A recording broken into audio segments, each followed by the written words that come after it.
नमस्कार आकाशवाणी कटक आंचलिक संवाद पढ़ुछंती मलय रंजन मिश्र। राज्यर विभिन्न क्षेत्र में नागरिकों सशक्त करने नहीं सरकार गत एक वर्ष धरी प्रतिबद्धतार सह कार्य करुछंती बोली मुख्यमंत्री मोहन चरण माझी कहिछंती। राज्य सरकार एक वर्ष पूर्ति पालन अवसर में भुवनेश्वर गतकाली आयोजित विधायक और सांसदों सम्मिलन को संबोधन कर मुख्यमंत्री कहिछंती राज्य में बीजेपी सरकार दायित्व ग्रहण करने परठारु स्वच्छ उत्तरदायी और जनकल्याणकारी शासनर नूतन जुग आरंभ होईछि। श्री माझी कहिछंती प्रधानमंत्री नरेंद्र मोदी मतरे देश में 4टी वर्ग रही सेगुड़िक हेउछि गरीब अन्नदाता युवक श्रेणी और महिला। सरकार सबु कार्यक्रम और योजना एही 4 वर्ग को दृष्टि रखी प्रस्तुत करा जाउछि बोली मुख्यमंत्री कहिछंती। मुख्यमंत्री मोहन चरण माझी आज केन्द्रापड़ा गस्तरे जिबे। माउसीमा मंदिर ठारू बलदेवजीउ मंदिर पर्यंत अनुष्ठित हेबाकु थिबा त्रिरंगा रैली रे मुख्यमंत्री सामिल हेबार कार्यसूची रहिछि। श्री बलदेवजीउଙ୍କ दर्शन सह एक जिल्लास्तरीय समीक्षा बैठक रे मुख्यमंत्री जोग देबे। आधुनिक ज्ञानकौशल और वैषयिक क्षेत्रर व्यवहार माध्यम उन्नत तथा उत्कृष्ट भित्तिभूमि निर्माण उपरे आईन और अबकारी मंत्री पृथ्वीराज हरिचंदन गुरुत्व देइछंती। भुवनेश्वर अनुष्ठित इंडियन बिल्डिंग कांग्रेस कार्यकारिणी बैठक और वैषयिक कर्मशाला गतकाली जोगदे मंत्री श्री हरिचंदन यह कहिछंती।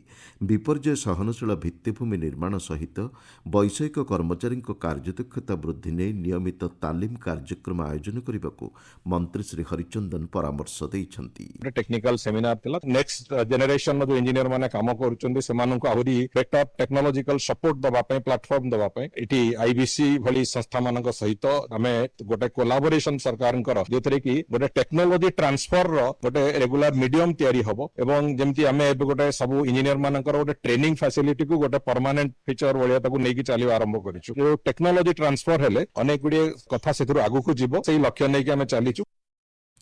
कलाहांडी जिला कलमपुर ब्लॉक अंतर्गत इच्छापुर पंचायत और कोटा ग्राम ठारे विकसित कृषि संकल्प अभियान कार्यक्रम अनुष्ठित होईछि।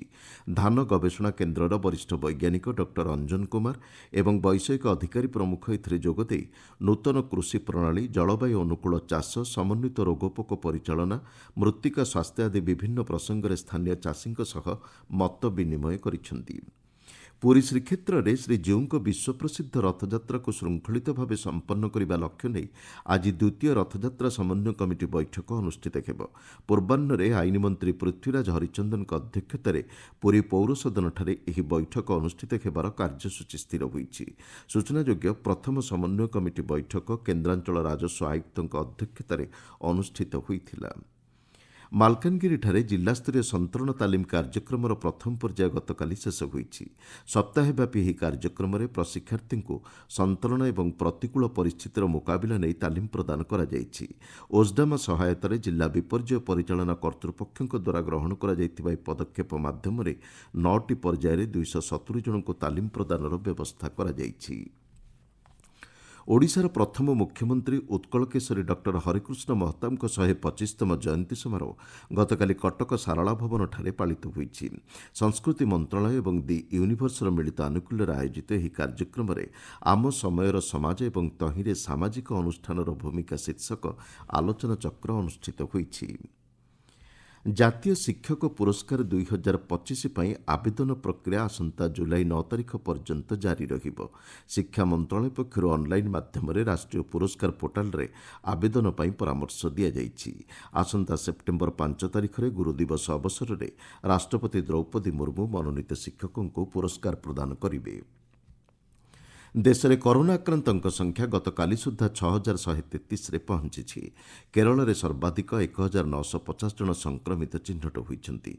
ओडिशा रे गतकाली पूर्वाह्न सुधा 4 जन नूतन संक्रमितों को चिन्हट करा जाइतिबा बेले मोट संक्रमितों संख्या 49 को वृद्धि पाइछि। सेथिमध्यरु 15 जन सुस्थ होइथिबा राज्य जनस्वास्थ्य विभाग पक्षरु सूचना दिया जाइछि। राज्य में आज गरम और गुड़ुगुड़ीर प्रभाव जारी रहिबो। भुवनेश्वर आंचलिक पाणीपाग विज्ञान केन्द्र पक्षर एथिपाई 11टी जिला को सतर्क सूचना जारी करा जाइछि।